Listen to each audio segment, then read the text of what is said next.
So everyone, in this video, we're going to dive into the acetabulum of the pelvis, the key socket that the femur or thigh bone fits in to create the hip joint. So for all the key anatomical terms and concepts of this region, let's dive in. Hey everyone, Khalid here. Welcome back to Clinical Physio. As we said, today we're going to dive into the acetabulum of the pelvis, which is a key socket-like depression that, as we said, allows the femur or thigh bone to fit into to create the hip joint between the femur and the acetabulum. So the hip joint is described as a ball and socket joint, where the femur here represents the ball, and we can see just how rounded the head of femur is, but therefore it needs something to fit into, and that is where the acetabulum fits in to create that socket, to create the ball and socket of the hip joint. So the key thing to mention about the acetabulum is that it is located in the inferolateral aspect of the pelvis, as we can see here, and we can see just how congruently the head of femur slots in to this socket. This is in contrast to the glenoid, which is the key ball and socket of the shoulder with the glenohumeral joint, where the head of the humerus does not fit very congruently in there. Therefore, we see a lot of dislocations at this joint. However, when it comes to the hip, because of how congruently the head of femur fits into the acetabulum, we see far less dislocations and significantly enhanced stability as a result. So what actually makes up the acetabulum? Well, to do this, we need to look at the pelvis. So the pelvis can be split into both the right hemipelvis and the left hemipelvis, so each side, and each side of the pelvis has three key bones that make up it. These are the ilium, the ischium, and the pubis. We can see that the ilium is the greater area here, the more superior aspect. We have the ischium, which is the more posterior aspect, and in fact the key landmark here, the ischial tuberosity, sometimes referred to as the sitting bone. And the pubis is the more anterior part of the pelvis that creates the groin region. Now, it is really important to note that when we look at the acetabulum itself, each of these three bones come together to create the socket of the acetabulum. The ilium creates the superior part of the acetabulum because, as we said, this is the more superior bone. The ischium creates the postero-inferior aspect of the acetabulum. As we said, the ischium is the more posterior sitting bone. And the pubis creates the antero-inferior part of the acetabulum. As we said, the pubis is the more anterior sitting bone. So therefore, it's really important to note that all three of these different regions come together to create portions of the acetabulum. So it's impossible to talk about the acetabulum without talking about the acetabular labrum. So as we can see from this particular view and other views that we're going to look at here, the labrum is a fibrocartilaginous rim that surrounds the circumference of the acetabulum in a ring shape. And as we can see here, it really does encompass the whole acetabulum and therefore will encompass part of the head of the femur as well. So its role is to deepen the socket of the hip joint, and it is said to create almost a suction-like, a negative pressure that creates this suction into the head of the femur, meaning that when the femur starts to get distracted, the acetabular labrum almost pulls on it and sucks on it to bring it back towards the acetabulum to stop it from dislocating too far.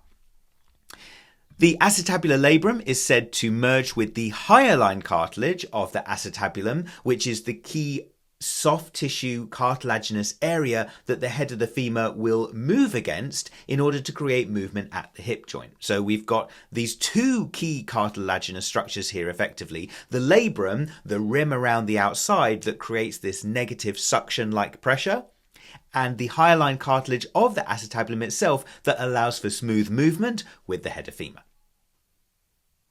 So if we now dive back into the bony aspects of the acetabulum, you will see that the superior, anterior, and posterior aspects of the acetabulum almost run together in a C shape or a moon shape in terms of its structure. This is referred to as the lunate surface of the acetabulum, and we can see that that lunate surface also extends into the socket itself, where we can see that the socket is also crescent or moon-shaped. Now, you will notice that the inferior part of the acetabulum is actually left open. This is not by accident, this is by design, and it has a really important reason. So, this region of the acetabulum and the most inferior surface, you can see this little tongue of bone here, which is called the acetabular notch, that almost creates a barrier between the obturator foramen, the larger opening in the pelvis, and the acetabulum itself. Now, there is a small ligament that runs just in front of the acetabular notch, which is called the transverse acetabular ligament. The ligament effectively helps to create a little space between itself and the acetabular notch just here, which is known as the foramen or the acetabular foramen. This is really, really important because it allows important blood vessels and therefore oxygen and nutrients to enter into the acetabulum in order to supply the head of the femur. So that little gap is completely by design and is really important to the function of the hip. Now, we mentioned just previously that the lunate surface, or the main surface of the acetabulum, is covered in hyaline cartilage. This means that it creates a smoother surface to allow for smoother movement when it articulates with the head of the femur.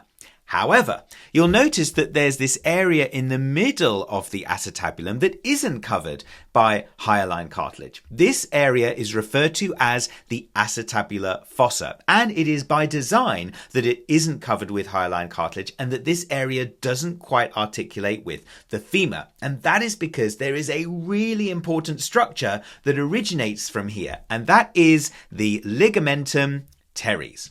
The ligamentum teres is a key ligament around the hip joint. It runs directly from the acetabular fossa, as we can see, and it inserts into the head of the femur. This is what some of those key blood vessels that we looked at a second ago runs through in order to get to the head of femur, but also this ligament creates a connection between the acetabulum and the femur to once again ensure increased stability between the two, reducing the risk of hip dislocations.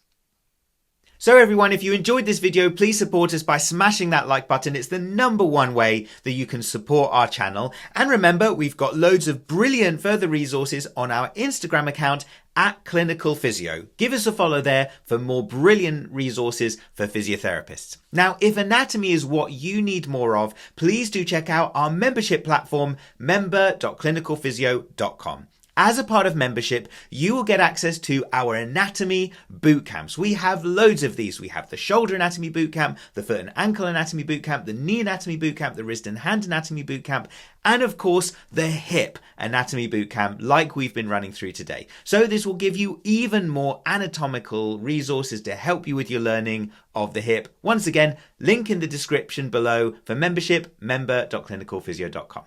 Thank you so much for watching. My name's Khalid. See you soon here on Clinical Physio.